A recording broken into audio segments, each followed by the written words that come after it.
स्वारगेट बलात्कार प्रकरणी आज कोर्टात आरोपपत्र दाखल केले जाणार आहे। दत्ता गाडेच्या विरोधात कोर्टात आरोपपत्र दाखल होणार आहे। 700 ते 800 पानांचं आरोपपत्र तयार असल्याची आता माहिती आहे। 82 जणांचे पोलिसांनी आतापर्यंत जबाब नोंदवले। स्वारगेट एसटी स्टँड बलात्कार प्रकरणात आज पुणे पोलीस सत्र न्यायालयात आरोपी दत्ता गाडेच्या विरोधात आरोपपत्र दाखल करणार आहेत। पुणे पोलिसांनी 800 पानांचं आरोपपत्र तयार केले।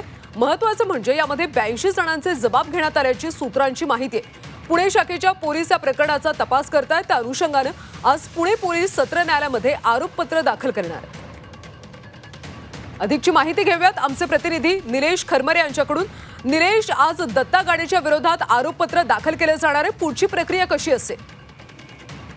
बलात्कार प्रकरणामध्ये पुणे क्राईम ब्रँचने 6 पथकं नेमण्यात आली होती। या पथकाने जवळपास 800 ते 900 पानांचं आरोपपत्र जे आहे ते तयार केलेलं आहे आणि दुपारी हे आरोपपत्र जे आहे ते सत्र न्यायालयामध्ये दाखल करतील। आणि यामध्ये प्रामुख्याने 82 जणांचे जबाब घेण्यात आलेले आहे। त्यामध्ये स्वारगेट बस स्थानकातले काही प्रवासी असतील किंवा एसटी मधले जे कर्मचारी आहेत त्यांचे या ठिकाणी जबाब नोंदवण्यात आले। आणि या सगळ्याचा लेखाजोखा जो आहे तो आज पुणे पोलीस आहे ते आरोपपत्राच्या माध्यमातून न्यायालयासमोर मांडणार आहे। आणि आज दुपारनंतर या प्रकरणावर सुनावणी होईल। मात्र या प्रकरणातली पहिली जी स्टेप आहे ती आज जे आहे आरोपपत्र जे आहे ते आज दाखल होणार आहे।